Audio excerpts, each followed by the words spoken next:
Shannon's here, we can start. All right. How's everybody doing? Fantastic. I won't say it on the camera to you. All right. So we went over resentments and fears and sexual conduct, and all we have left now is harms to others. So it's the same idea that we're going to just put down in column 1, people we've hurt. Column 2, how we hurt them. Column 3, what it affected us. And column 4, with our part in it. And column 5, the check marks. You got all that? So we're trying to find, it's kind of like the tornado. I always use the analogy of the Wizard of Oz. Remember the Wizard of Oz? That movie? And my life was kind of like that, you know, a tornado, big mess, and what happened was I landed somewhere, and when I came to, it was in a strange place. I was in recovery. It was different. Everything was different.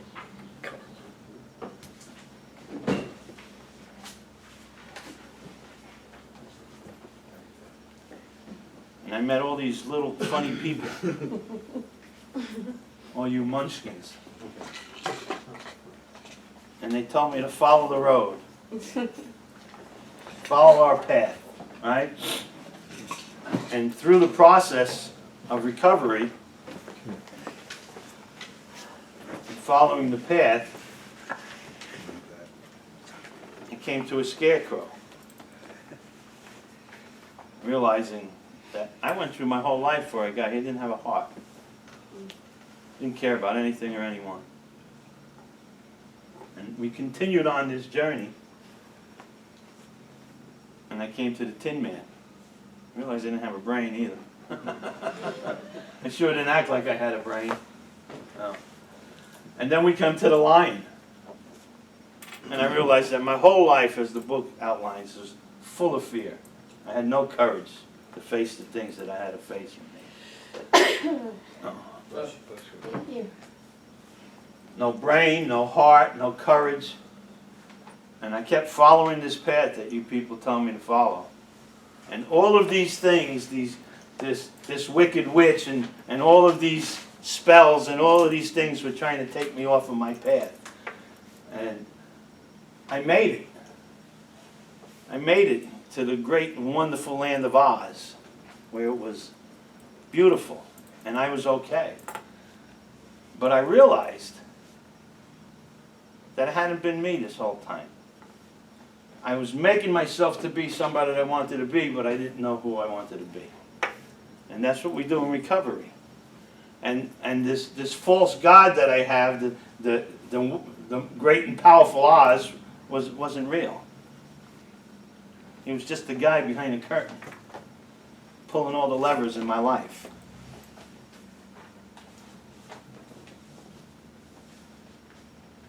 And so I relate to all of that.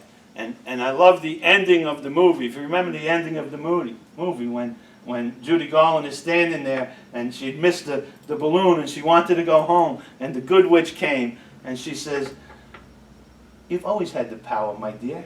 You just didn't know it. Just close your eyes and click your heels together and say there's no place like home." You see, and that's what I found in recovery, that I've always had the power to change.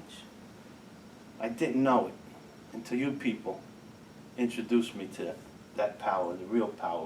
Allow that into my life, allow myself to change and become somebody different. Because that's really all recovery is about. It's about different.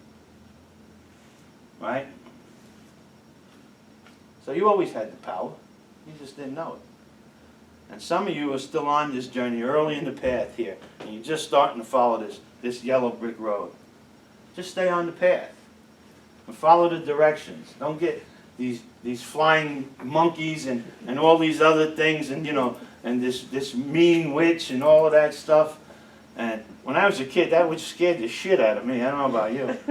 But, and don't get distracted by all that. Just stay focused on what we have to do and what we're here for.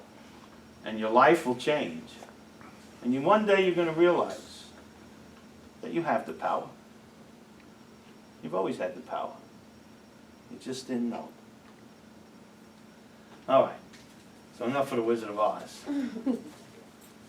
All right, so does anybody got any questions on the resentments and the fears and the sexual conduct that we talked about and inventorying that process?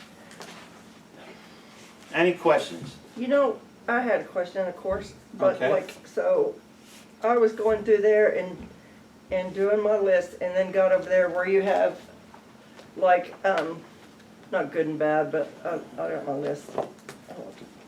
It seemed like, even like, oh shit, I'm sorry. It's all right. It says the acceptable and hidden. Okay. And when I got to like writing it down, really, God, you know,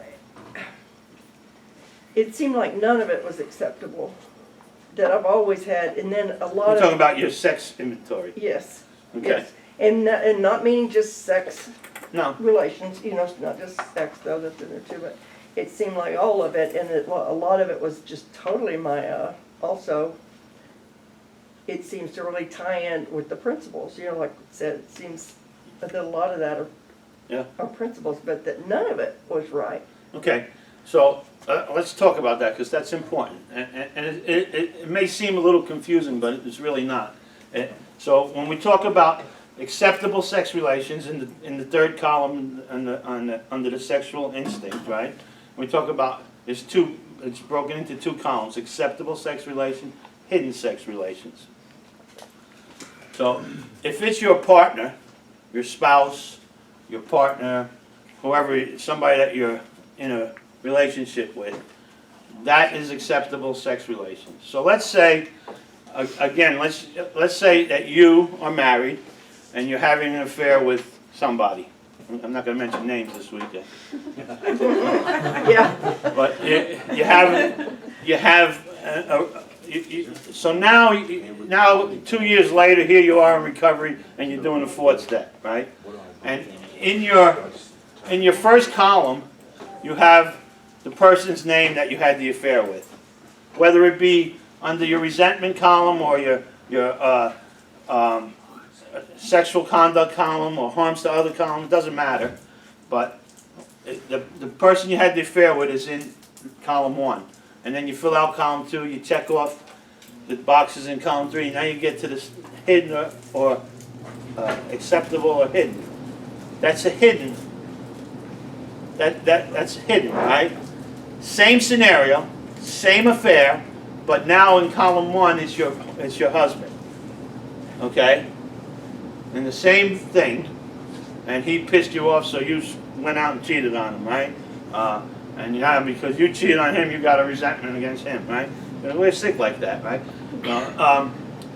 Now when you get to that part, it's the same, you're talking about the same affair that you had, but now it's an acceptable sex relation that was messed with. Oh, that was messed with. Yes, we'll read what the thing says. Okay. It just felt like, because that's never been a clear issue. I mean, there's never been a, even my So husband it says, had a motive. column 3 says, affects my, which part? Right. On our conduct list, we set opposite each name are injuries. We use, was it self-esteem or security, ambition, personal or sex relations which had been interfered with. So go ahead. Hidden. You're so hidden. I can understand hidden. I guess I'm looking at it as right or wrong, good or bad. Okay, let me give you another example. I was just working with somebody 2 days ago, and they were talking about having a resentment with their dad. I know that person's probably listening right now, so I'm not mentioning any names. But, it was a really good example, and it's fresh in my head. They had a resentment with their dad, but we were going over their fourth step, but they didn't have anything checked in under sex, under those 2 boxes. They left them both blank. And I said, no, you need to check acceptable sex relations. He had a resentment with his dad because his dad used to beat him when he was a kid and cheated on his mother all the time, right? So he wanted to know why. And I said, well, here you are, a grown man, before you got sober. Did you cheat on your wife? He said, all the time. Well, where did that come from? That come from his dad. So that affected his acceptable sex relations today with his wife from when he was a kid with his dad. Does that make sense to you? Mm-hmm. Now, it didn't affect his hidden sex relations. All those affairs he had were hidden sex relations, but they may have come from the message he got from his dad. That's exactly my question. That's exactly. Okay? Yeah. So does that help you? Yeah. The other thing we need to remember when we're doing our sexual inventory list is that almost never your sexual conduct almost never has anything to do with your sexual instinct. 90% of the time it's going to be more about your social instinct or your security instinct. Your self-esteem, your personal relationships, your material, or your emotional security. 9 out of 10 times, that's going to be the case when it comes to all your sexual conduct. Now there's those questions on page 69 that need to be answered under that for each relationship. Those are questions right to the point. Okay, so there's no sense, you do your harms to others list the same way. I have a big copy for you guys to look at, because I want to talk about something now. So we've got our inventory finished. And now we're going to sit down with our sponsor and we're going to go over our inventory. Okay? So when you go over each line by line with your sponsor, your sponsor's going to talk to you and you're going to realize that you might have something checked in column 3 that shouldn't be checked, or you might have something that's not checked in column 3 that should be checked. And the same thing applies in column 5. You might have something checked in column 5 that shouldn't be checked, and you might not have something checked in column 5 that should be checked. You with me? Once you go through all of that, now comes the good part, the useful part. And that's why these sheets are so good. You'll go down, let's say you got resentment, you got 5 sheets, okay? This is important, pay attention. You got 5 sheets. You go down each column, starting with self-esteem. Count how many check marks you have on all 5 of your resentment sheets. You count them. And on the top of this page right here, where it says self-esteem, you write down how many you have. So let's just say you got 15, let's say 17 check marks under self-esteem. Now you do the same thing with your personal relations, your material, your emotional, your acceptable, your hidden, and the same thing in column 5. You count them all. So let's just say, if you want to write this just as an example so you can follow me, let's say for self-esteem you had 17, for personal relationships you had 15, for material security you had 11, for emotional security you had 19, for acceptable sex relations you had 3, and for hidden sex relations you had 1. Okay? Now you go over to the 5th column, you add everything up. Selfish, you had 12. Dishonest, you had 14. Self-seeking and frightened, you had 10. And inconsiderate, you had 11. I'm just making up numbers, okay? So here's the thing. Once you've done this, you now have tangible proof where you can pinpoint the exact nature of your wrong, and you can tell exactly where your anger comes from. So in this scenario that I gave you, don't forget, resentment comes from a threat to any basic instinct of mine. Can't do anything about other people. Can't do anything about what other people do. But maybe if I act differently, with God's help, I won't get mad. If I don't get mad, I don't have anger. If I don't have anger, I don't have a resentment. If I don't have resentment, I'm not blocked off from God, right? So, but here's, on this scenario that I just gave you, if you wrote down the same numbers, you'll see that most of the time when I get angry, something on my emotional security has been threatened. And that's where my anger stems from the most. Followed closely by self-esteem. So someone has threatened my emotional security or my self-esteem. That's going to get me mad more than anything else. Are you with me? So important. Because the whole purpose of this is to be able to pinpoint the exact nature of our wrong and find out where our anger stems from. Well, this tells you where your anger has stemmed from. Again, this is after you've gone over it with your sponsor, you've pressed, changed, and rearranged it. Now, here's the thing. I did something to someone or something, and they retaliate. I resent what they did to me. So as long as I resent what they did to me, I don't ever have to look at me, right? That's why I said weeks ago that we need resentments, because they become the scapegoat for what I did. You become the scapegoat. But now, I'm right here, and I realize that most of the time that I get mad is somebody messing with my emotional security. And guess how I'm going to act out? How do you think I'm going to act out? I'm going to act out what shows me here in column 5. Most of the time, if I get mad, I'm going to be dishonest. That's how I'm going to act. Or closely followed by selfish. Now this doesn't mean that every time you get mad it's because of your emotional security, but the majority of the time you're going to find that to be true. When you go through your inventory, you're going to agree with this. You're going to say, damn, I never knew that, I know it now. So what happens is your emotional security is what gets you mad. Somebody threatens your emotional security. You act out in a dishonest way. When you act out in a dishonest way, you're going to step on other people's toes. They're going to retaliate, and you're going to get mad. They probably mess with something to do with your self-esteem. And the way you're going to act out with that is you're going to be selfish. So you get it. This sets off this, which sets off this, which sets off this. It's a vicious cycle that doesn't end. This goes to this, back to this, back to this, back to this.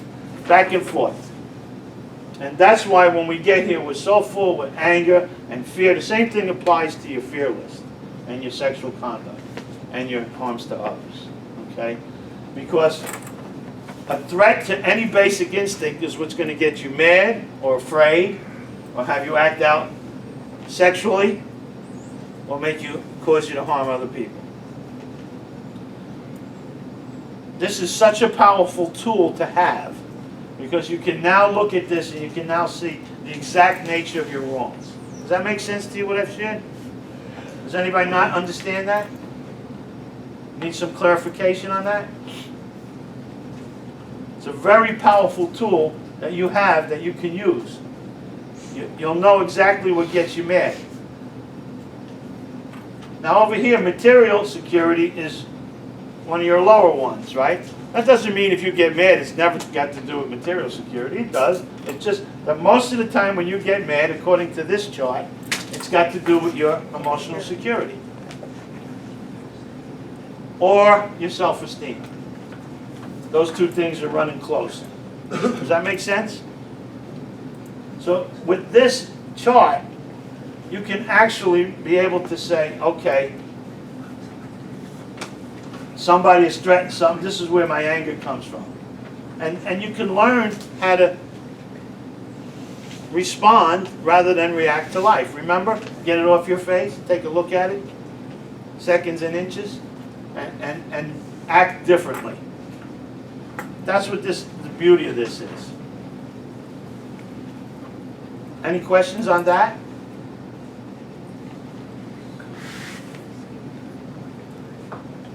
Okay. The next thing we want to look at with our chart is we want to look at, after I've written everything out and looked at it and talked it over with my sponsor, do I still have any resentments left? The majority of your resentments, you can have 5 or 10 pages of them, they should all disappear through this process.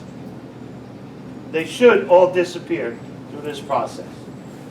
Because you've looked at it and you say, like for me, I shared with you in column 1, my first inventory was Mary, that was my ex-wife.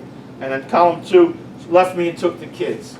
In column 3, it affected my self-esteem, my personal relations, my material security, my emotional security, everything, right? And in column 4, well, I was never home. Cheated on her all the time. Wasn't a good husband, wasn't a good father. Okay? So, in the inventory process, remember, and we get to the end of column 1, we look at it and say, realize how mad we are at the world. And I could say, it doesn't really matter who it was in column 1. I could take Mary's name out and put anybody's name, because if they left me and took my kids, I'm going to be just as mad at them. Right? And then when we get to the end of column 2, we realize that. And then column 3, we say, you know what? It really doesn't matter who it was or what they did. It's really what affected me. That's the bad thing here. And I got to look at that. Then I get to column 4 and I go, you know what? If I was home and I wasn't cheating on her and I was a good husband, she wouldn't have left me and took the kids. And so through the process of the inventory process, I should be able to not have a resentment when I come out on the other end of it. And don't forget what the book says. If that doesn't work, all of looking at each of these columns, we get to the point where we go, we have to look at it from an entirely different angle. And the entirely different angle is, I got a resentment. It doesn't matter who it was or what they did. It doesn't matter what it affected me. It doesn't even matter what my part was. The only thing that matters at this point is, I got a resentment. It's eating my lunch, and I got to get rid of it. Right, wrong, or indifferent, I have to move on from this. Because recovery has taught me one thing. It's taught me that if I carry you around rent-free in my head, you own me. And recovery has taught me, you ain't smart enough to own me anymore. That simple. So you've always had the power, my dear, you just didn't know it. You just didn't know it. When we remove the things that block us from the sunlight of the Spirit, and we're hooked up, you can't touch this. When I evict everybody out of my head, all that rent-free bullshit going on in my head, and they're gone, I'm free. And you don't have the power anymore to run my life or to own me.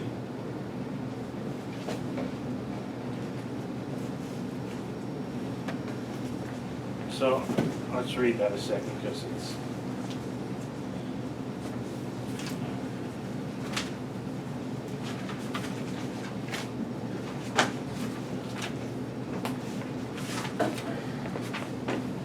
So page 66, the bottom of the page, next to the last paragraph. We turn back to the list, for it held the key to the future. We were prepared to look at it from an entirely different angle. And that's the different angle that we just spoke about. Doesn't matter who it was. Doesn't matter what they did. Doesn't matter what it affected me. Doesn't even matter what I did to cause it or whatever. All of that don't mean shit. The only thing that's important at this point is, this resentment is killing me. It's eating me alive. I got no peace as long as I have this. Remember we talked about carrying you around, like lifting you up and carrying you? It's just life is too damn heavy trying to carry you people around with me. It's just too heavy. So I evict you all. You're all gone. The entirely different angle is that simple. I got to get rid of this resentment, regardless of who did what, so I can be okay. Because if I ain't okay, eventually I'm going to find something to make me okay. It may not be alcohol and drugs right away, but it'll be some behavior that's going to lead me back there. You know? So, I need to become okay with me.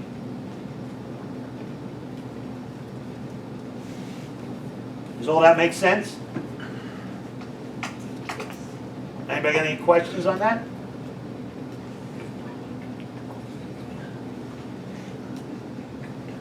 Nobody has any questions on that? You guys are good, man. Okay. So when we look at our, let's go back for a minute and talk about what we already talked about, the 3 basic instincts in life, right? And why they're God-given, why they were good and natural, and how we warp them. He's calling. Do you have extra pen, Shannon? Oh, Sorry, Dave. Here. Thank you. powers of All observation. thumbs today. Okay, so social instinct. You got a question? Sorry, it's a little late. It's all right. I have a sponsee who's going through a lot with his ex-old lady, and there's actually 2 ex-old ladies, and it's like a cousin dispute. They use together, and they're still putting it through a lot. You know, like and he works at Forsted, like so he's gonna make all those columns, and then like what if he gets to the end and he's like, man, and I heard you say the alternative way of looking at it, like, man, I gotta get better, you know. But what would you say to him? If what, he still has a resentment after it all? Yeah. Yeah, okay, good question.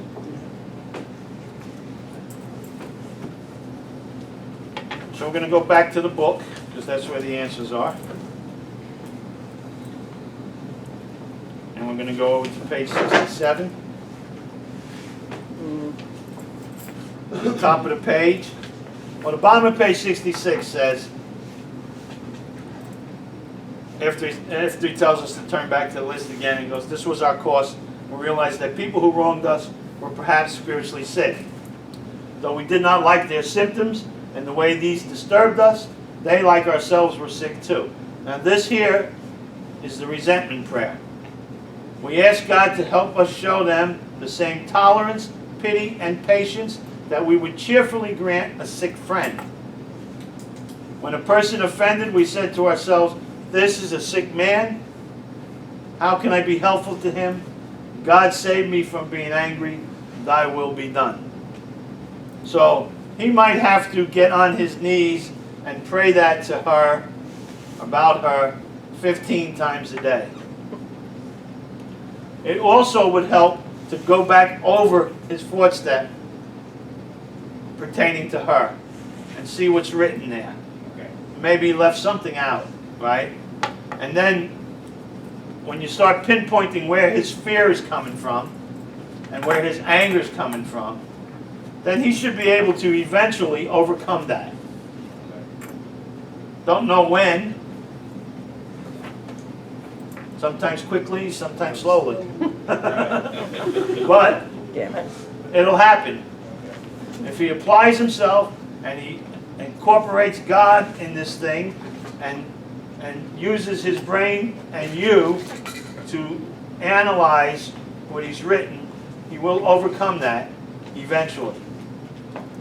So that's the important thing. If you have a resentment after you go through all of this stuff, then the guy I was working with a couple of days ago had about 15 or 20 resentments, maybe more. And we went over all this stuff, and the next day, he was rid of all of them except for 2. And when we were going over it, I said to him, you still have these resentments? He said, yep, every last one of them.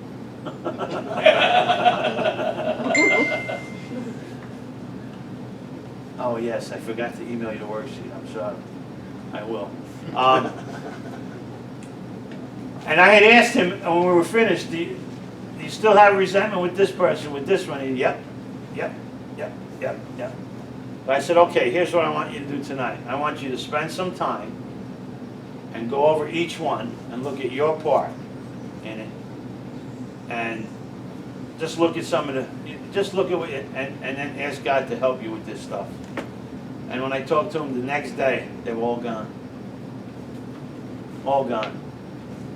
And he was adamant that they were gone. He just, you know, he saw things for it. You don't know who he is, so I can share this with you.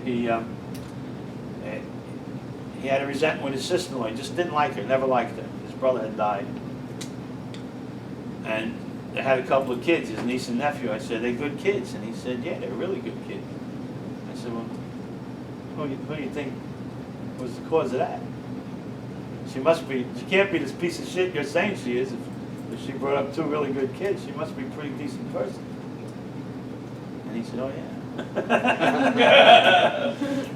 and he was done with that resentment. It's that simple, really. You know, because again, you remember what I said to you some weeks ago. We preconceive things to be a certain way. I look at somebody and I don't like them. And I don't even give them a chance to get to like them. They could be the nicest person in the world. They could be doing everything they do. Never did nothing bad to me. Never said that. Never acted wrong in front of me. Just don't like them. Because when we preconceive things to be a certain way, and then reality differs from our preconception, for people like us, this is how sick we are. It's easier to ignore reality than it is to change our preconception. That's pretty fucking sick. But that's the way we are. And until I sit down and put pen to paper and talk to my sponsor and talk to God and take a real look at it, I'll continue to never like that person. And that preconception comes from my threats to my 3 security. Well, real or fancied. Right. Real or fancied. And the case I'm talking about would be fancied. The person never did anything to me, you know. But it's every time that I'm mad at something, anger comes from a threat to any one of my basic instincts. That's never not true. That's always true. Anger comes from a threat to one of my basic instincts. Can't do anything about people. Can't do anything about what people do. But if I act differently, and let God help me, maybe I can act differently, and I won't get mad. If I don't get mad, I don't have no anger. If I don't have any anger, I won't get a resentment. If I don't have a resentment, I'm not blocked off from God.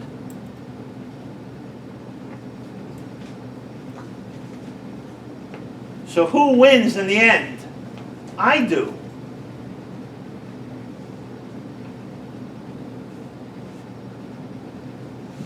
The freedom of going through the day without hating a dozen people is an amazing feeling.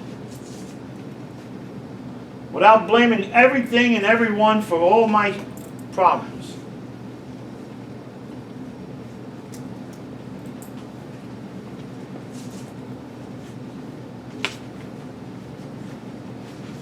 We're going to find out that all these people in column 1, we're not going to overcome those things till we've inventoried this. So we take a real look at what's the fear, where's this fear coming from?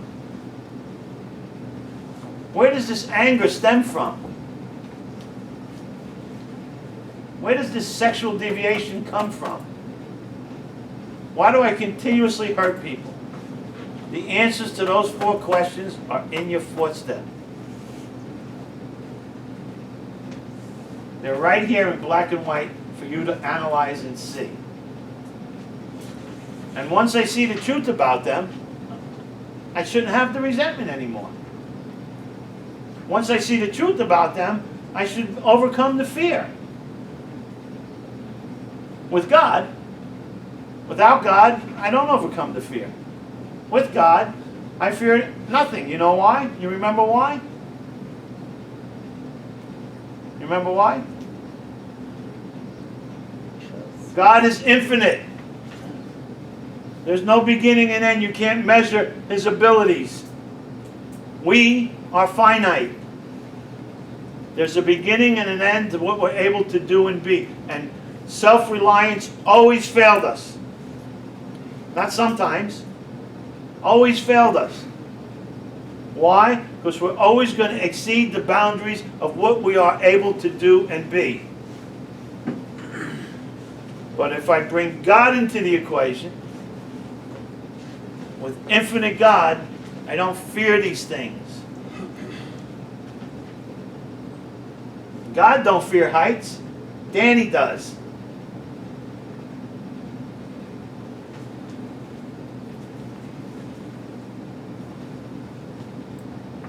Yes. I got a question. Sure. Questions are good. Doing everything right, you know, and with resentments. I try and go about with my parents 100 different ways, 100 different things. Every single time I try and do something different, you know, especially with my mother. My mother is hard to get along with, you know. And even trying to tell her, hey, this is what I got going on, or this is why I feel this way. And it always just jumps back to, you know, I know you can't change people. You know, I'm on my fourth step. I understand the shit that I caused. I understand it. Yeah. But it's like I try and explain to her, this is what I got going on. This is why I feel a certain type of way. And it's still, I can never get through it. So let me read that back to you, okay? Let me read that back to you. What I heard you say was, Mom, because I'm going through all this stuff, you need to act the way I want you to act, because I'm not okay yet. And unless you act the way I need you to act, I'm still not going to be okay.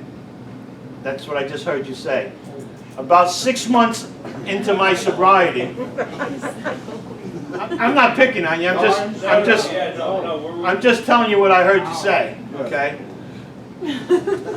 About 6 months into my sobriety, I stumbled into a speaker meeting and sat down.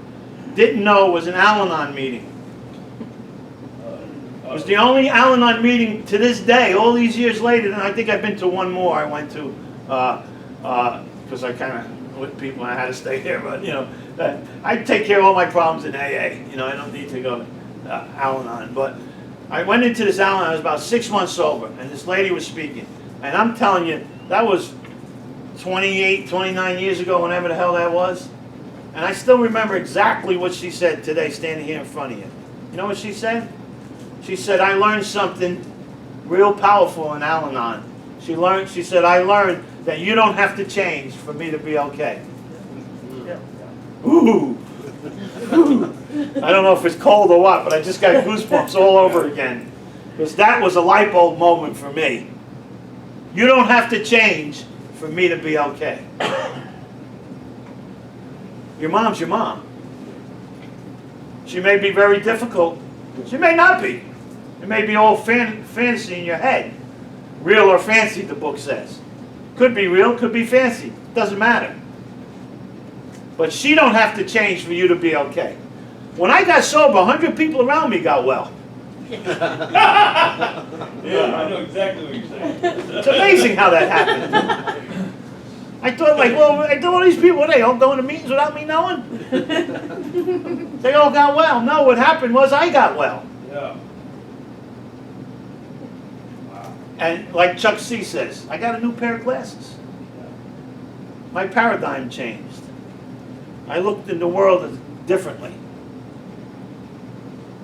Because, like you, I've always had the power, my dear. I just didn't know it. Just didn't know it. I was following some fake God, some fake wizard pulling these levers behind some curtain in my life, thinking that I'm following a higher power.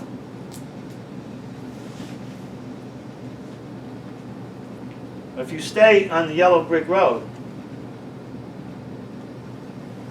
you will have a heart, you will get a brain, and you will get the courage to deal with people differently.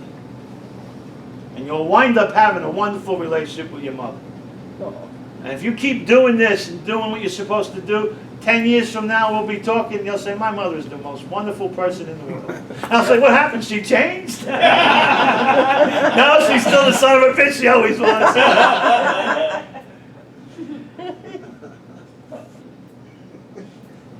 That's what happens to us. People get better all around us because we've changed.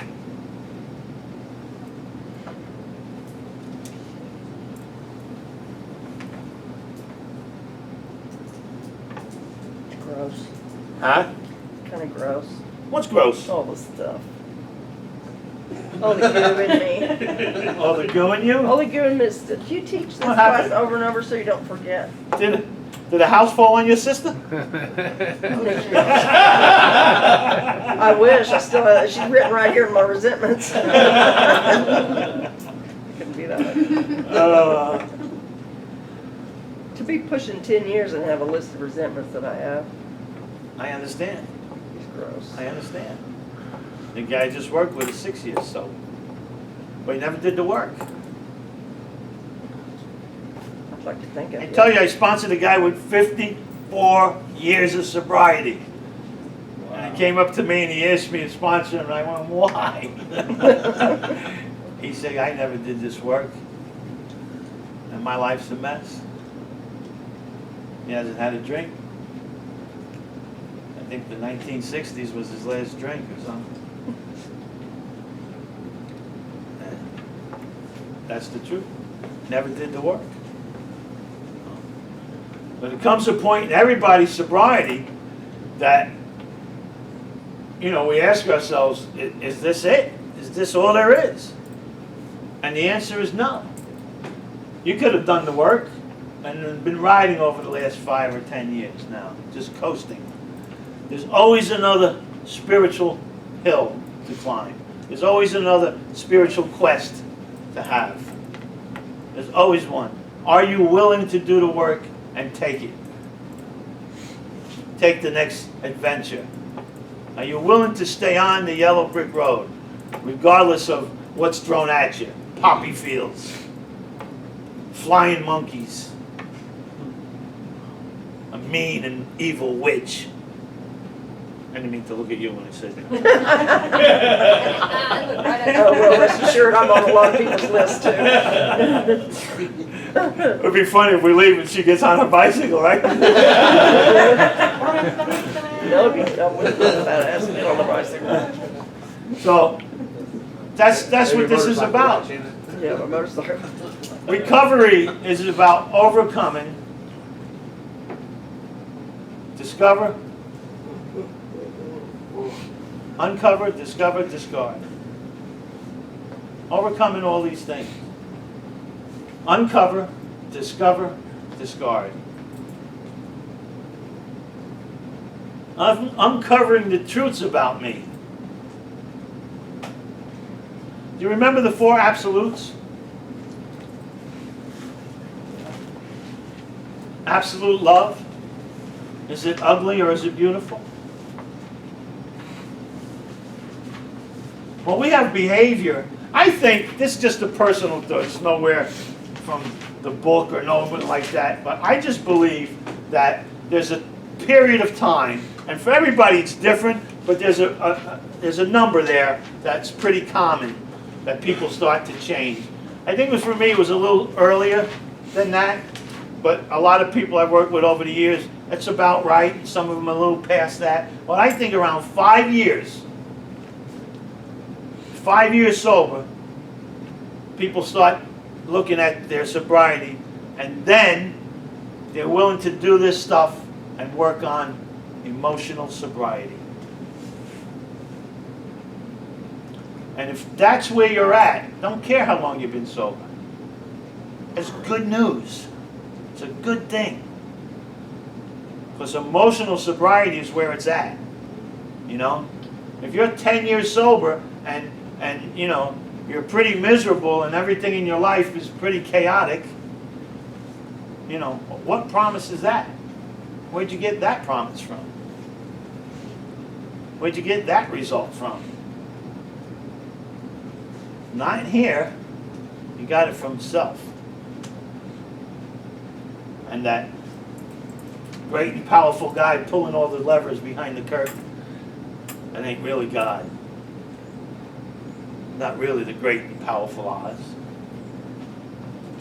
He's only great and powerful. You know why? Because of all the wonderful things he does. Come on, people. Don't you know the movie? Great and powerful Oz is great and powerful because of all the wonderful things he does. And if you don't take a drink or a drug today, and you honestly try to change some of your defects of character and incorporate God in your life, you're doing some great and powerful things.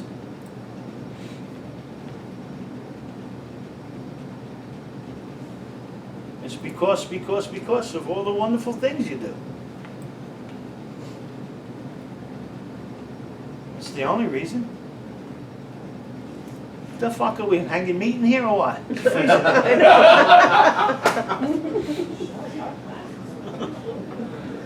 Jeez, it's colder than my walk-in at the restaurant. So, anybody got any questions on that? Who's the Scarecrow? Who's the Tin Man? Who's the Lion? Who's all of them?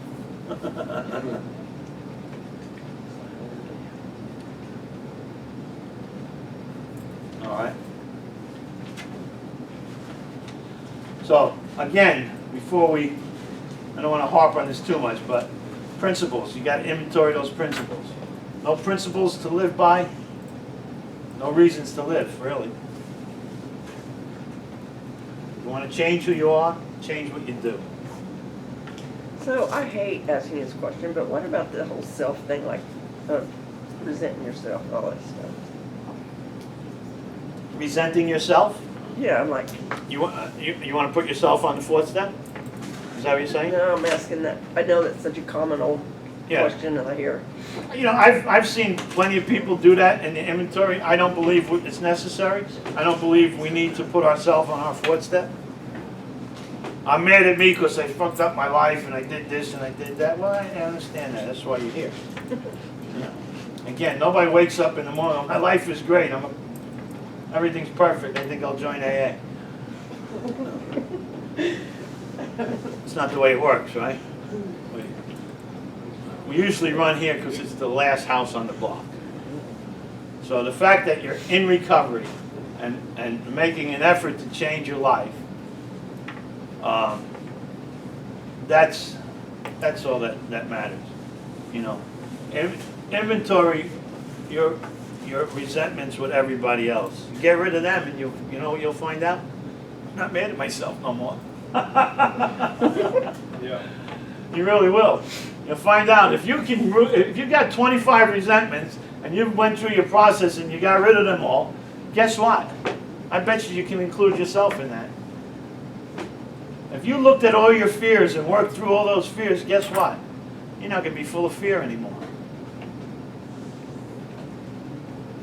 If you stop doing the things to people sexually in your relationships, you'll have in the future a real relationship. You'll be able to have one. All right? The book says that we got to ask all these questions and do this work, because if we don't, we're going to repeat the behavior over and over again. And so really, in a nutshell, let's just say, up to this point in recovery is stop doing wrong as you know it, and practice right as you understand it. Stop doing what you know is wrong, and practice right as you understand it. And if you don't understand what right is, ask somebody.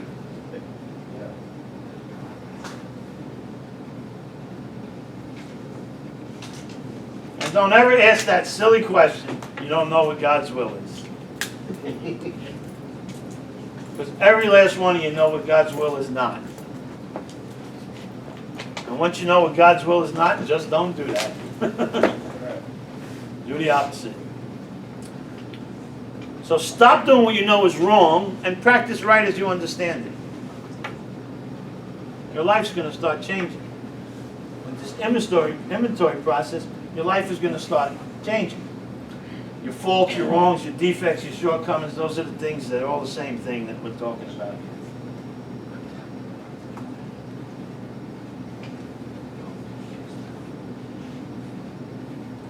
Who's got a question? Anybody got a question on any of this stuff? Nobody got a question on any of this? No, can we move on from the fourth step? Let's. Let me ask you this, did anybody actually do their fourth step, finish it? I didn't think so. I got my fears left. It's not what he asked. Where's God? He's working with me. You sure it's not the guy behind the curtain pulling all the levers? The great and powerful Oz? And then pasta? Okay. Danny, do you want to talk about what I was talking to you about? I mean, in that one place Oh, in where- column 4. Yeah, good Right. point, thank you. So Donna was talking before the meeting about column 4 where she was inventorying something and she really had no part in it that she could write down in column 4. And we went over this already in here, but I'll tell you again in case you didn't get it the first time. So you never leave any of the columns blank. Column 4 you never leave blank. If you really had no part in it and you didn't do anything to cause it, then you put down how you acted and reacted to what happened to you. And that would be part of your inventory process. Very important. Don't leave anything blank. The columns are there not so they can stay there. The columns are there so you can write in.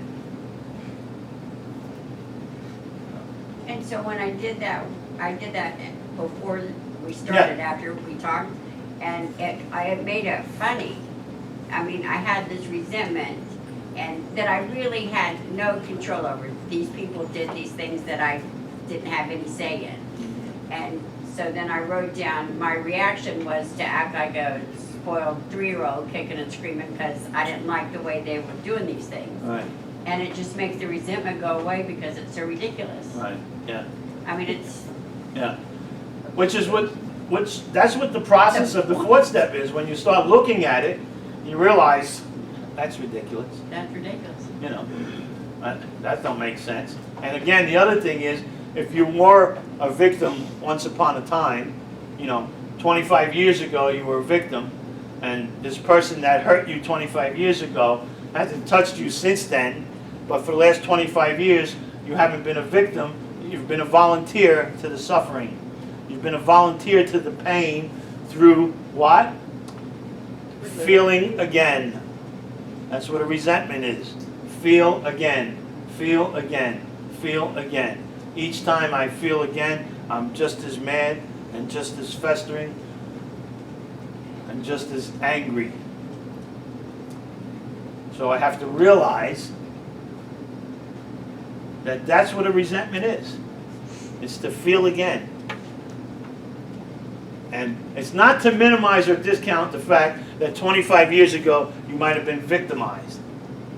But reality is, it was 25 years ago. For the last 25 years, you've been a volunteer to that pain.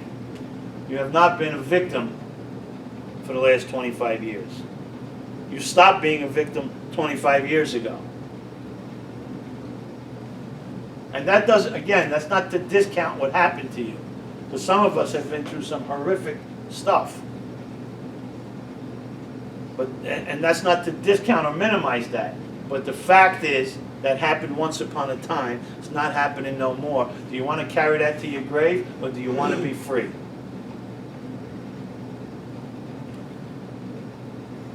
How are you comfortable when you're worried about what everybody's thinking? How are you comfortable when you always have to prove your point to people?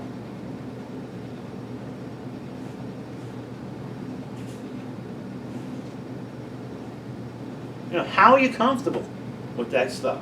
You can't be. You just can't be comfortable with yourself if you're carrying all that kind of stuff around. The victim. The entirely different angle is, doesn't matter what they did to me way back when. They're not doing it no more. I'm tired of being a victim of this stuff. I'm tired of going through the pain. I'm tired of feeling it again and feeling it again. I want to be free of this. I got to let go of this resentment.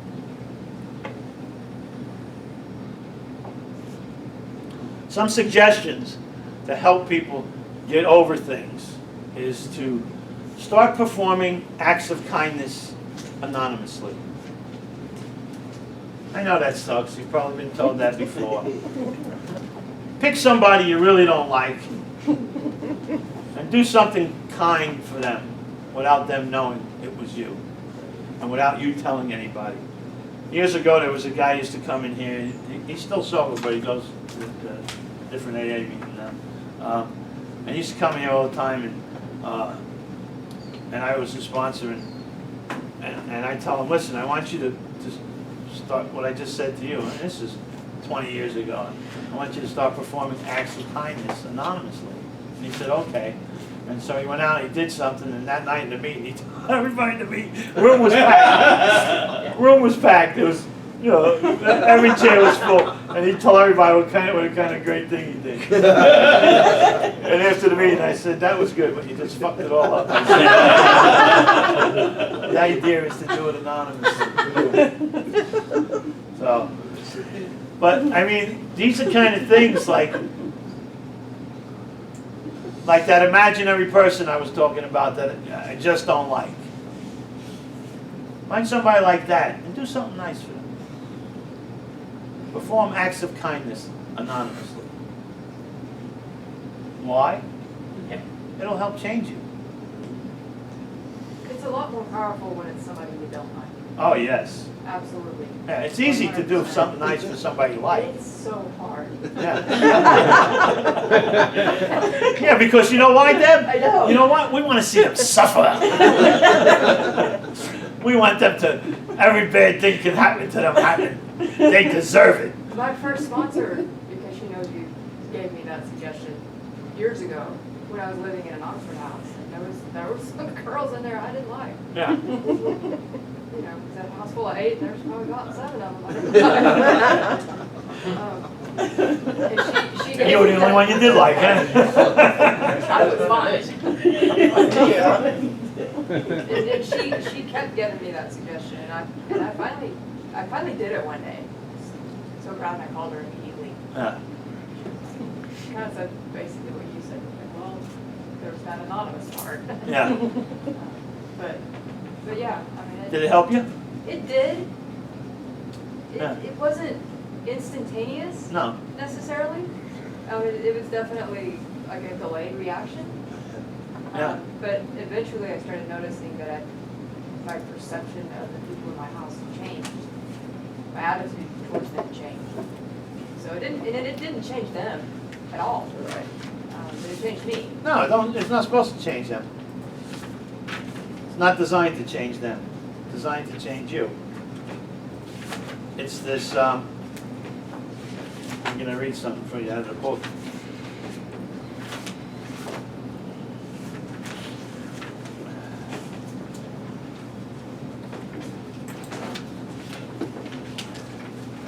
Ah, it's falling apart. Shit.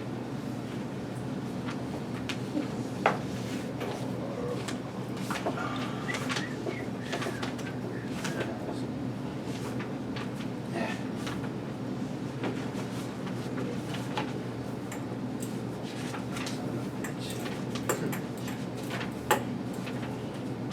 Okay, page 70 in your book.